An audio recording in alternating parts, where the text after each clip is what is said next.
Hey everybody. As promised, we had to come back. I was hungry today. I was tired, I had a long day, but I'm glad I had a chance to get some nourishment in my belly. I wanted to grab some Ethiopian food, but I was too tired. I had to run home and just whip something together. Give myself a chance to rest. Self care is important. If you're not giving yourself a chance to rest and eat well and exercise and breathe, and laugh and smile and allow yourself a chance to be around good people, I would certainly encourage you to do more of that in your life. Some people would try to say, well, there's a difference between self care and self compassion. Okay.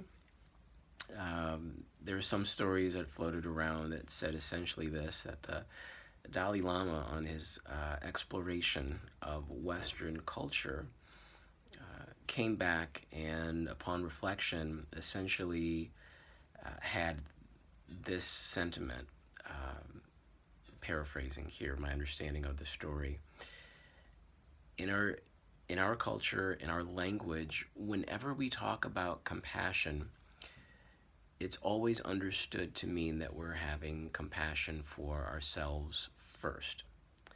And if this concept seems strange or foreign or absent to those English speaking people, then maybe we need to begin to speak in terms of self compassion. There you go.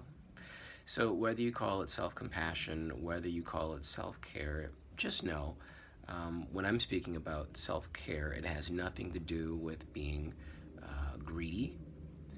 It has nothing to do with being narcissistic or self centered. It certainly is self interested. And when I say self interested, I just mean to say this: we're doing nothing more than recognizing the fundamental idea that we are no good to anybody unless we can be good to ourselves first. So take care of yourself. That's all I'm saying. Whatever that means for you, you know you best. I hope you know you best. And if you don't know you best, then this is a great time to start knowing yourself, becoming friends with yourself, caring for yourself, loving yourself more and more each day.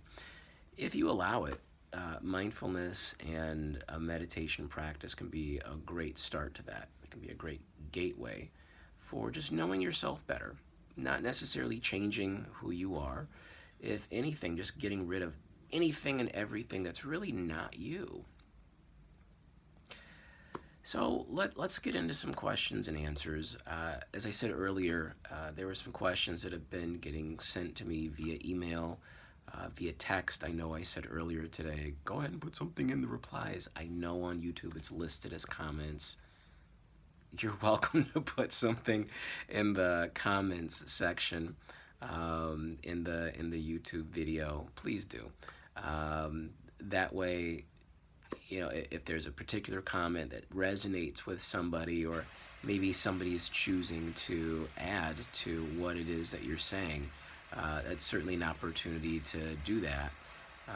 There is a very loud radiator because I live in an old structure, which is fine. I love it. But if anybody heard anything on the side, that's what that is. So I promise you nobody's upset. It's just we need heat. All right, so let's get to some of those questions now. Again, feel free to add comments. Add comments, please. Also, go ahead and like this video as well as other videos on this channel. Feel free to share them out. If you haven't already subscribed, please subscribe. We've been serving people within the business for the last 8 years now, and we really want to just up the frequency of service, up the quality of service. Real quick, some people might have questions about, well, what's the nature of your business? Or I think I know what you do. I'm not quite sure. Maybe I haven't kept track of you in some years, or somebody told me something about you, but I'm not quite sure what's going on. So here's the deal in a nutshell. We have Healing House Yoga, which is a registered yoga school by Yoga Alliance. And we've been certifying teachers for a while now. We've been certifying people to teach yoga and meditation.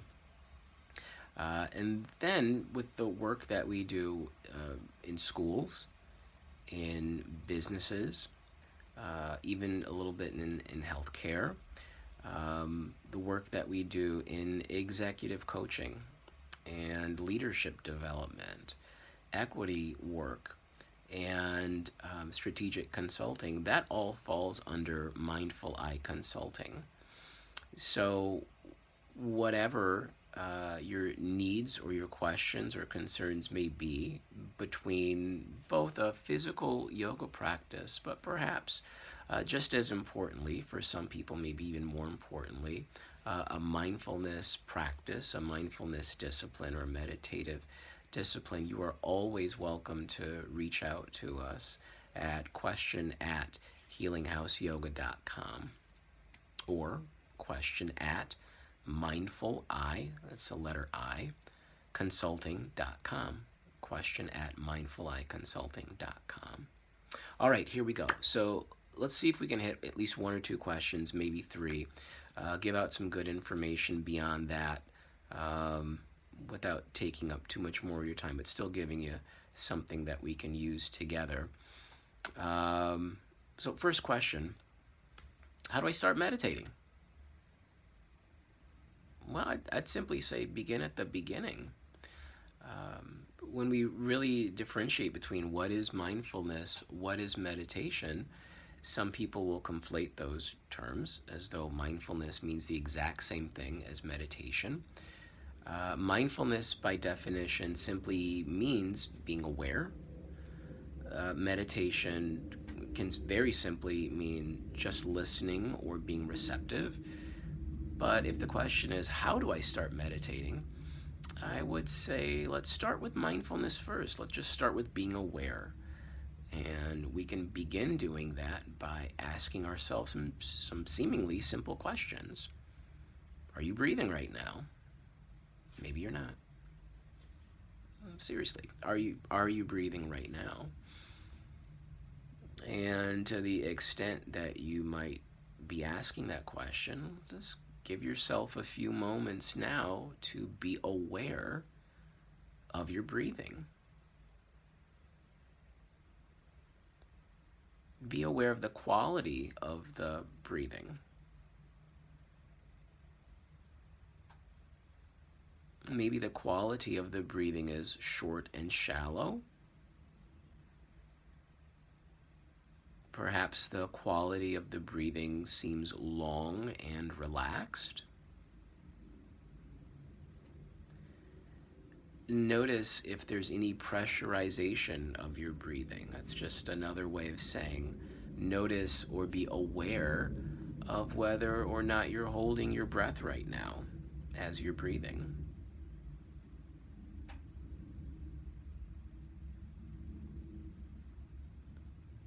And so as you come back to more present time, here and now, that may be one of the simplest ways or the easiest places from which to begin your mindfulness practice, your mindfulness journey. Just be with your breath. Be aware of your breath. You may choose to take that just a bit further, and for somebody that might be something as simple as being aware of your feet and your toes. Again, some of this might seem silly or elementary, but consider sometimes we allow ourselves to get so caught up in our seeming busyness, in the spin of daily life, in a series of stories or questions that really seem to have nothing to do with us here and now. It might be about stories of a past that in truth may never have really happened the way that we think we remember it happening. So many of the stories that we carry with us or that we choose to be attracted to or pay attention to might have everything to do with the future that may never really come to pass. So allow yourself in starting your mindfulness practice, whatever that means for you, just allow it to be as simple as being aware of your breath or being aware of where your feet are here and now, or maybe even being with fingers and hands. Again, as I'm hoping you can track or discern with the examples that I'm giving right now, um, it's simply being aware. So if it helps you to relate to any function of your humanity or your physicality, you're certainly welcome to start there. Some people may choose to either start or progress into becoming more aware of seeming mental or emotional functions, allowing themselves to observe or be aware of the qualities of thoughts or the qualities of emotions. I suppose that could be another way of saying, just ask yourself or allow yourself to be aware of any emotions you may be feeling right here and right now.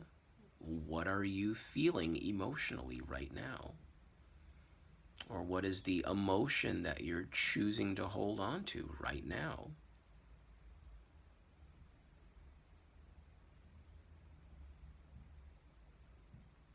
You may again notice or choose to be aware or attempt to be aware of mental states or mental functionings. So, an example of that might simply be allowing yourself to be more aware of the qualities of thoughts.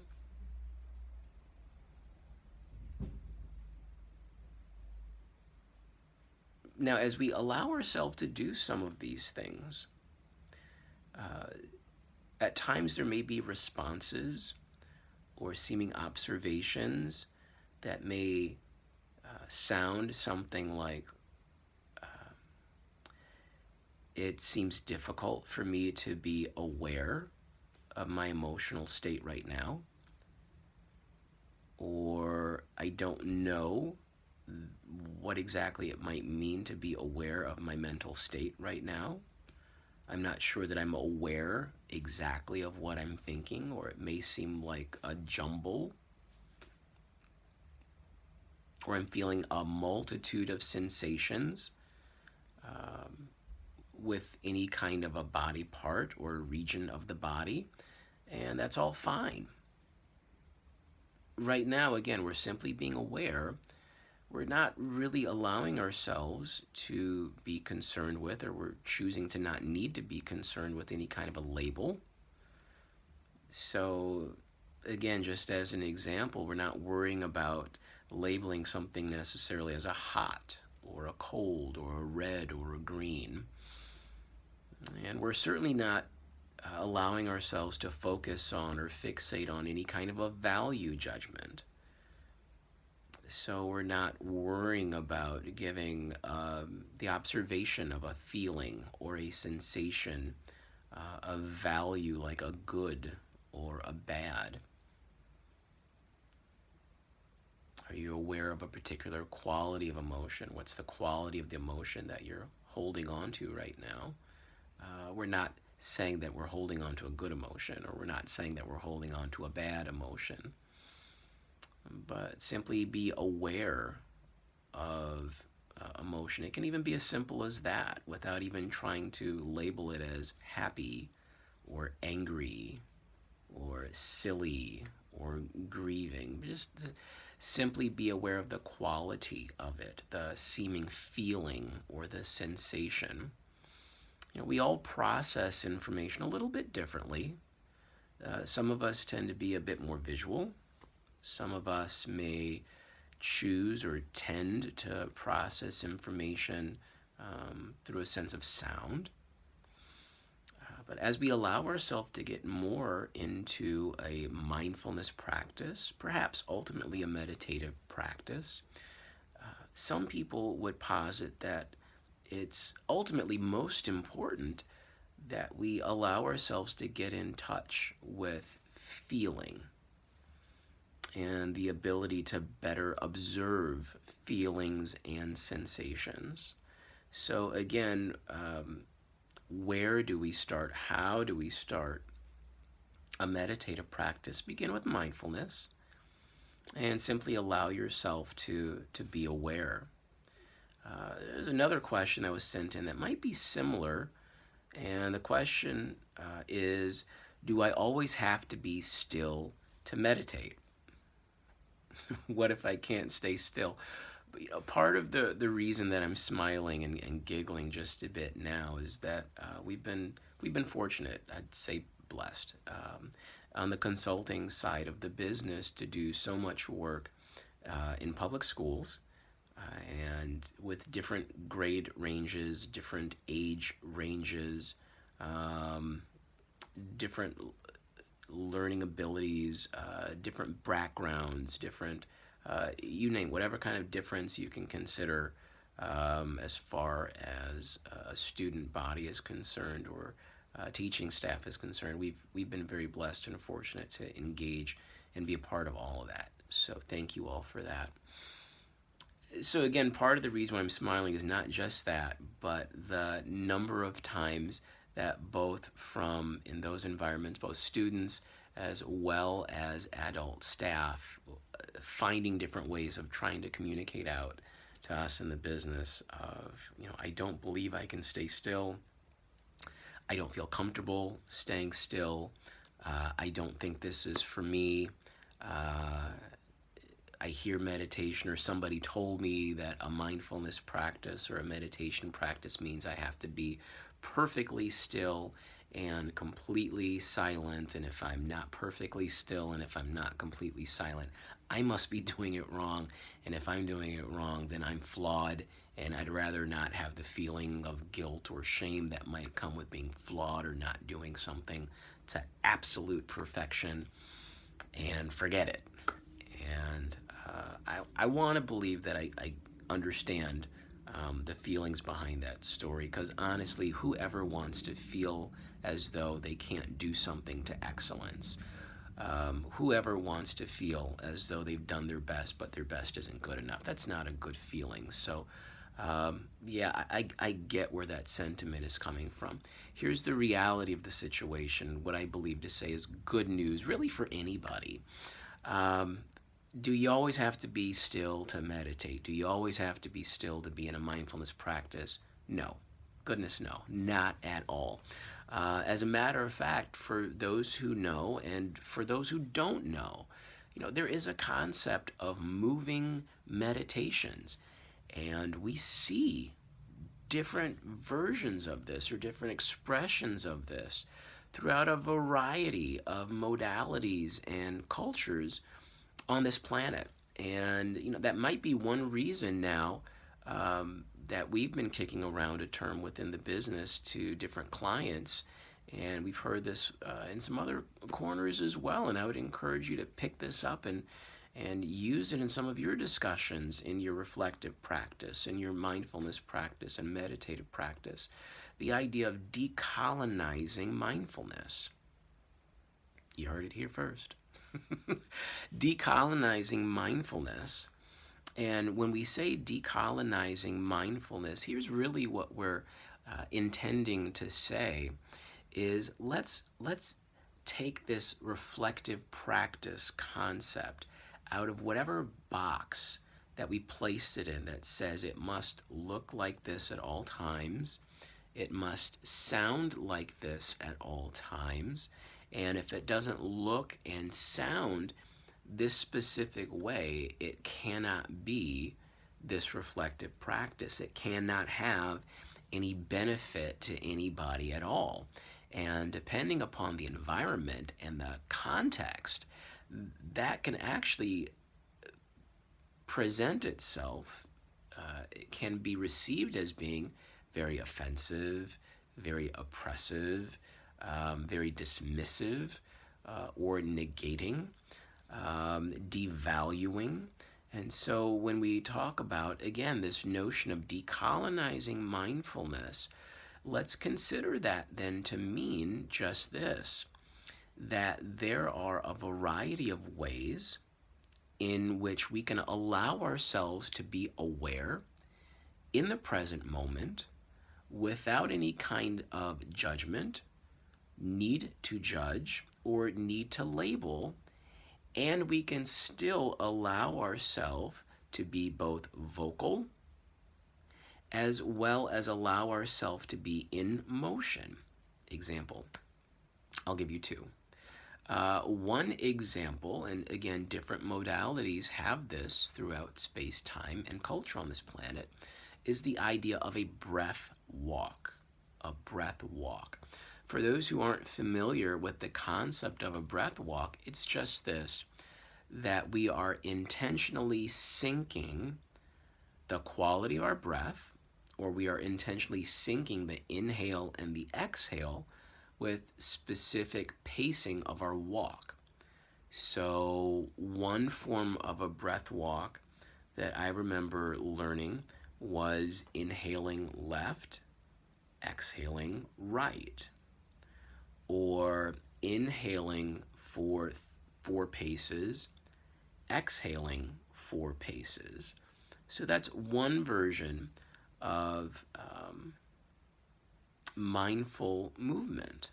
And I know that for some folks, mindful movement is a phrase they might be very familiar with. That's been a way for some that they have encountered reflective practices, mindfulness practices, either on the job, in schools, or just as a personal reflective practice. Okay, a breath walk.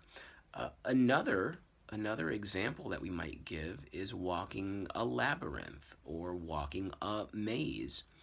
And in both the example of the breath walk as well as the labyrinth or the maze, what's really going on here? We are taking our awareness and allowing our awareness to become, again, more devoid of judgment, or more minimizing the sense of judgment as we increase our awareness in present time of what we're doing.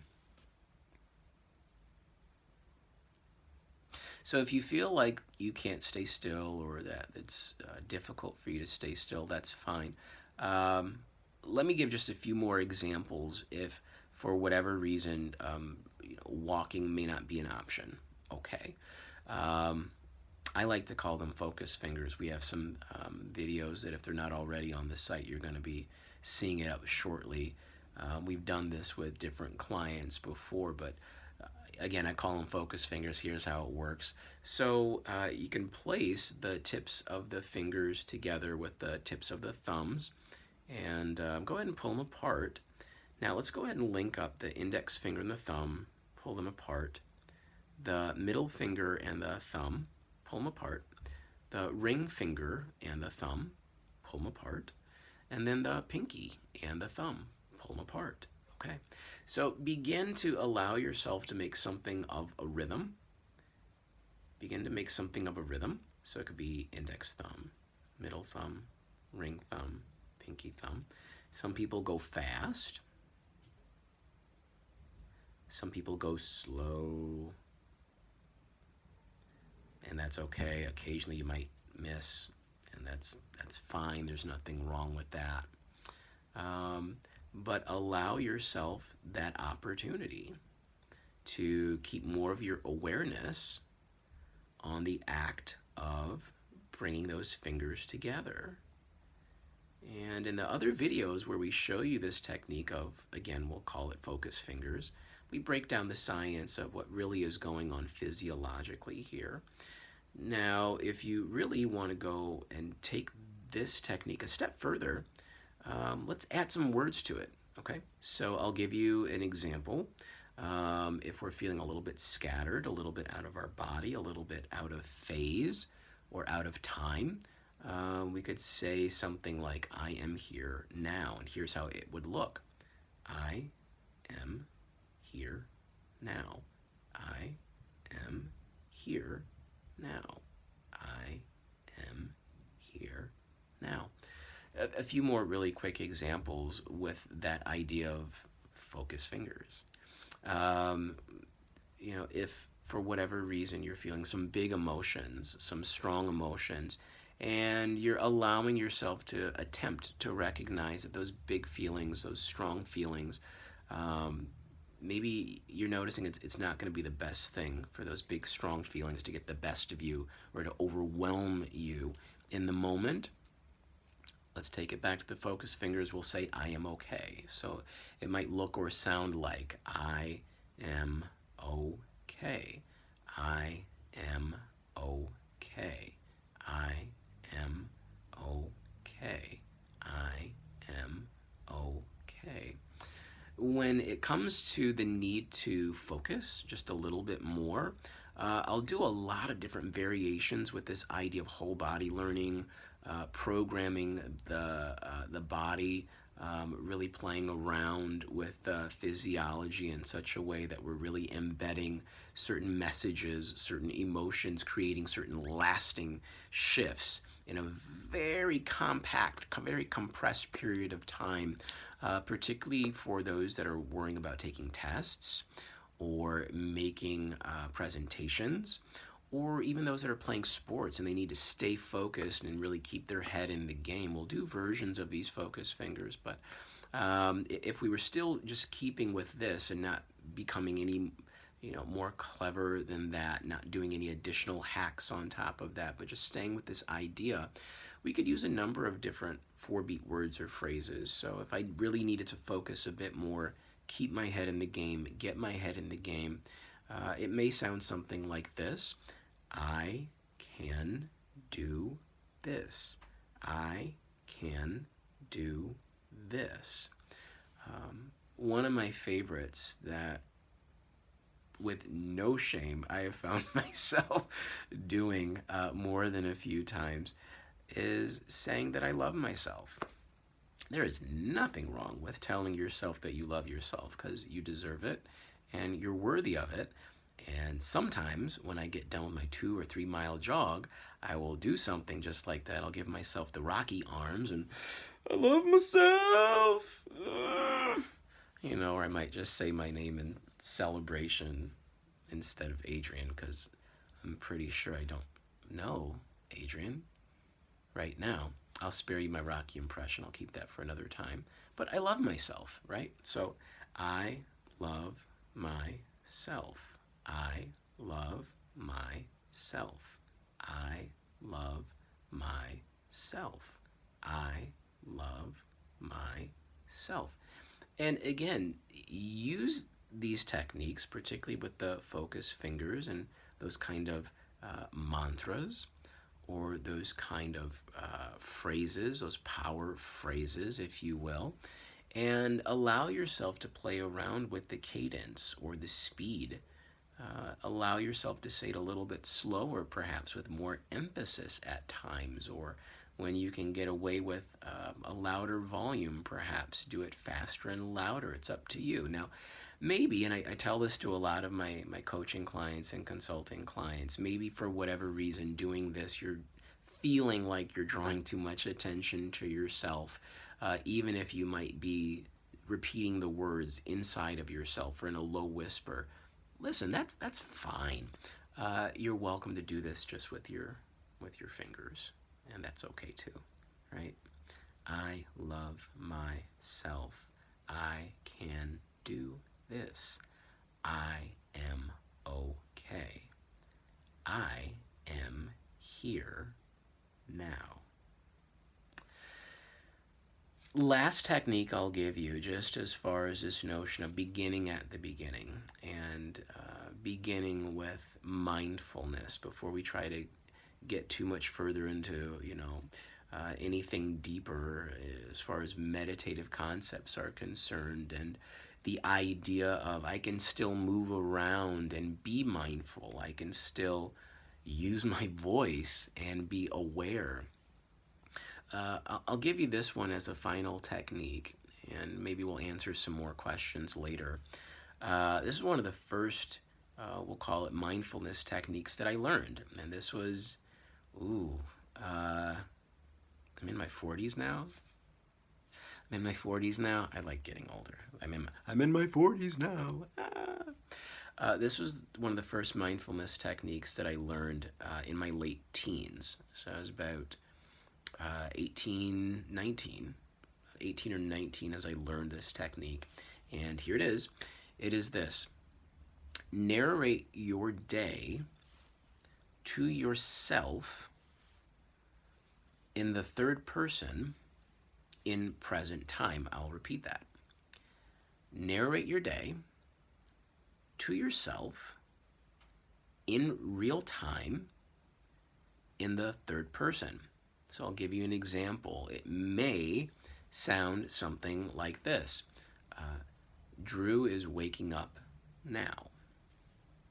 Drew is getting out of bed now. Drew is getting dressed for work now. Or Drew is brushing his teeth now. Drew is driving to work now. Somebody's cutting Drew off in traffic now. Drew is getting really ticked off now. Okay, so if you haven't started to kind of catch where we're going here,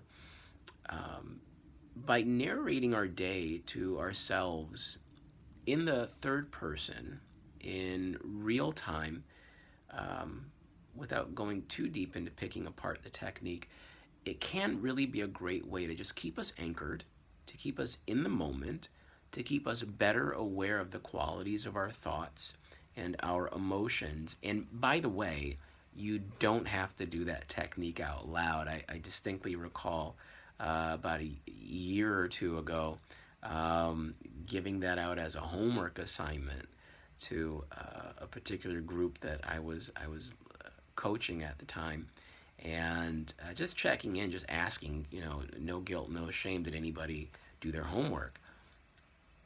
And one person shot their hand up. Yeah, I did. Oh, thank you, great. And before I could even ask a follow-up question, and everybody thought I was crazy. That was their follow-up response. I said, okay, if you would care to share, I'm willing to listen. Well, everybody kept asking me, why am I talking to myself in the third person? I said, so you did this out loud? And I said, yes. And I said, that is some commitment. Thank you. Commitment. Just, you don't have to do it out loud. You can do it internally. You can do it in your mind. Obviously, if you do it out loud, let me know. I promise you I will buy you the cookie of your choice. Gluten-free, sugar-free, vegan? Maybe. Let me know. But listen, those were at least two questions that I wanted to make sure that I could address. There are plenty more questions. I might do this one or two more times before we get started with our live weekly meditation. Again, we're looking to do a live weekly meditation, so reach out with any additional questions that you may have as we get started, because I do want to make sure that we can not only start off on the same page, we can really just dive into a practice as quickly as possible and give you the support that you need. Because again, this is about you. This is about you. Yeah, so keep reaching out with comments. Keep reaching out with questions. Put your comments or your questions in the comment section. Like the videos on this channel. Feel free to share and subscribe. So look forward to talking with you again. Looking forward to serving you again soon. Love you. Thank you. Be well.